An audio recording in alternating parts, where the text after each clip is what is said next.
Здравствуйте, дорогие друзья! Я рада вас приветствовать на моем канале. Сегодня в данном видео я пеку роскошнейший, просто необыкновенно вкусный рулет «Молочная девочка». Торт «Молочная девочка» любим миллионами. Этот рулет на вкус получается как нежнейший торт «Молочная девочка». Этот рулет готовится очень просто и очень быстро. Буквально за 1 час реально приготовить тесто, испечь корж, собрать этот рулет и уже подавать на стол. Настолько быстро он готовится. Пропорции здесь просто идеальные для рулета. Он всегда получается без трещин, всегда идеально сворачивается. Расскажу все тонкости, чтобы он сразу у вас с первого раза получился. Вот такой нежнейший, пуховый буквально рулет у нас получится. Итак, для коржа нам понадобится 4 крупных яйца, размер L в Германии. Я добавила туда щепоточку соли, прям совсем маленькую, и взбивала 2 минуты. Пожалуйста, больше не взбивайте, потому что здесь не нужна нам такая пышная яичная масса. Добавляю туда 1 банку сгущенки. Здесь у меня европейская банка 397 грамм. По факту получится где-то 390 грамм сгущенного молока с сахаром. Все это перемешала до однородности, ничего не взбиваю и обязательно добавляю туда 40 грамм сливочного масла растопленного. Сливочное масло мы здесь добавляем больше для вкуса, потому что без него будет очень такой примитивный вкус, потому что молочная девочка, она должна быть сливочной. Но много сливочного масла здесь нельзя добавлять, иначе корж у нас будет иметь уже другую текстуру и не будет так хорошо сворачиваться. Вот это очень важно. Просеиваю туда 225 грамм муки и 8 грамм разрыхлителя. Пожалуйста, не больше разрыхлителя и не больше муки. Если вы знаете, что у вас мука очень сильная, добавляйте 200 грамм муки. Если вы знаете, что у вас все получается с этой вашей мукой очень плотное. Но, как правило, следует все-таки здесь придерживаться вот этого количества 225 грамм муки. Если у вас мука обычная, нормальная, добавляйте вот это количество. Тесто должно получиться вот такое прям жидковатое. Оно получится немножко более жидкое, чем на коржевой торт «Молочная девочка». То есть вот это здесь тоже важно. Противень у меня стандартный, 42 на 32 сантиметра. Я застелила его силиконизированным пергаментом. Если у вас пергамент не силиконизированный, обязательно промажьте его растительным маслом без запаха. Буду выпекать этот корж в моей духовке при температуре 180 градусов Цельсия на среднем уровне на режиме вверх-вниз без конвекции в моей духовке ровно 14 минут. То есть вот до такого идеального подзолочения, но не дольше. Он должен быть пропеченным, чтобы он был ароматным, этот корж. Он не должен быть клеклым, но он не должен быть пересушен. Я поставила противень сейчас на стол и сразу же еще из очень горячего противня я достаю этот корж. Вот так при помощи вот таких гибких пластиковых досок, это очень удобно делать. Сразу же очень горячий корж я сейчас переворачиваю на силиконизированный пергамент. Если у вас нет бумаги для выпечки, вы можете все это делать на полотенце на кухонном. Мне удобнее гораздо работать с бумагой для выпечки. Сразу же снимаю с донышка коржа вот эту бумагу для выпечки, на которой этот корж выпекался. И сразу же еще очень горячий корж я вот так бережно сворачиваю в рулет. Это сделать нужно обязательно с этим коржом именно в очень горячем виде. Ни в коем случае здесь ничего не жду. Свернула вот так в рулет и оставляю его здесь на столе остыть до комнатной температуры. И когда у меня уже практически остыл рулет, я сразу же готовлю крем. Итак, для крема мне понадобится 250 мл сливок для взбивания жирностью не менее 30%, 250 грамм сыра маскарпоне. Туда же я добавляю 16 грамм ванильного сахара, 40 грамм сахарной пудры. Взбиваю все это сейчас до устойчивых пиков. Здесь очень важно не перевзбить эту массу, потому что сливки с маскарпоне можно легко перевзбить. Когда масса уже очень устойчивая, я добавляю туда 250 грамм пастообразного творога 9% жирности. В Германии кто живет, это Speisekvark-40.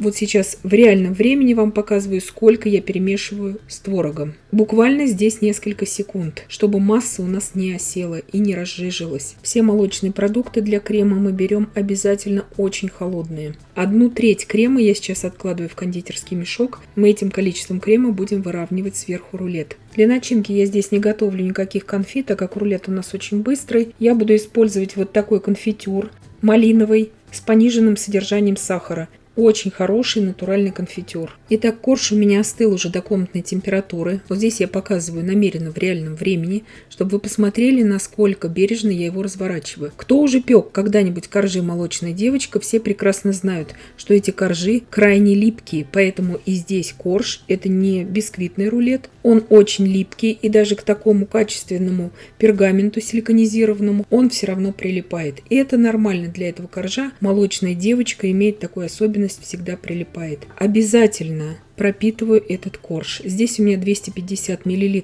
молока пастеризованного, и я обязательно пропитываю этот корж изнутри, и потом сверху рулет я тоже буду пропитывать. Его нельзя не пропитывать, как, допустим, классический бисквит мы пропитываем. Это обязательно нужно сделать. Итак, 2/3 крема я сейчас выкладываю на корж, разравниваю. Чуть-чуть совсем крема у меня там осталось, это для украшения. Я сейчас наполним кондитерский мешок с насадкой. Сейчас я выкладываю в начинку 150 грамм моего конфитюра малинового. Вы же можете использовать для начинки всевозможные свежие ягоды и фрукты, всевозможные конфи, все, что вам нравится. Вы можете шоколадным сделать этот крем, можете с карамелью сделать этот крем. То есть все, как вам нравится и нравится вашим близким. Итак, сейчас я уже начинаю сворачивать рулет. Самое основание я вот так аккуратно, бережно подворачиваю руками. И сразу же, как только я подвернула основание, все остальное я вытягиваю просто пергаментом. Вот таким образом делать удобнее всего. И тогда у вас свернется прекраснейший рулет. Без всяких разломов, разрывов. Он нежнейший уже. И я его 2 раза буду брать в руки, перекладывать на доску, потом уже на блюдо. И он будет прекрасно держать форму. Он нигде у меня не растечется, не сломается. Не нужно бояться его сразу пропитывать. Обязательно его нужно пропитывать, иначе он будет сухой. Срезаю у него боковинки, чтобы они мне сейчас не мешали уже при декоре. Вот такой прекрасный разрез. Просто мы его свернули, и сразу уже вот так идеально он держит форму. И сейчас остатками молока я обязательно пропитываю верх этого рулета. То есть и боковинки, и саму верхушечку.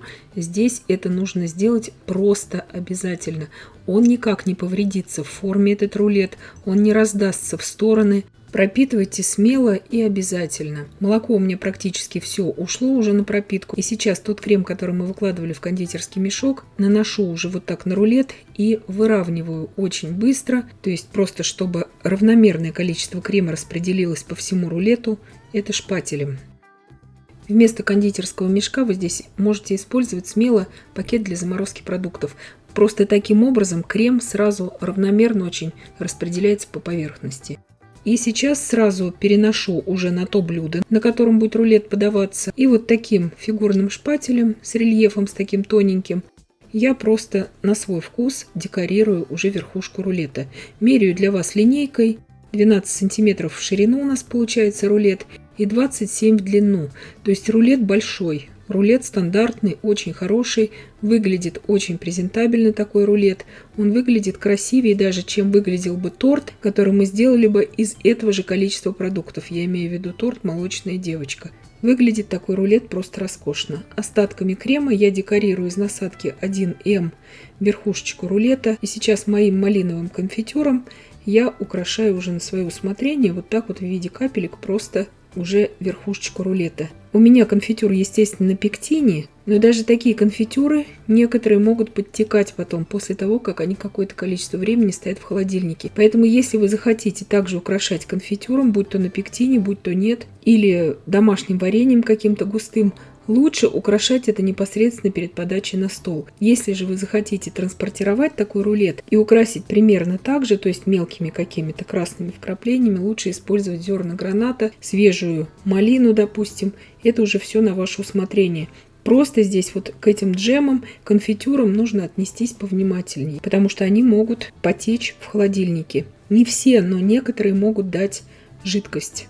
Рулет я сразу нарезаю, я ему абсолютно не давала стоять еще в холодильнике, чтобы вы посмотрели, насколько прекрасно он держит форму. После того, как он сейчас пропитается в холодильнике, все вкусы объединятся, он будет еще более вкусным, еще более нежным. Я же вам показываю, что даже вот только что собранный, настолько он получается уже идеальный в форме и настолько он пуховый, получается просто по мягкости. Здесь видно при надламывании вилкой, насколько он мягкий. Он просто нежнейший, он пуховый, он тающий во рту, этот рулет получается. Со вкусом всеми любимого торта «Молочная девочка», когда вот там много начинки. Кто вот любит торт «Молочная девочка» и не хочет долго ждать, очень советую готовить этот рулет. И я надеюсь, что видео было полезным и познавательным.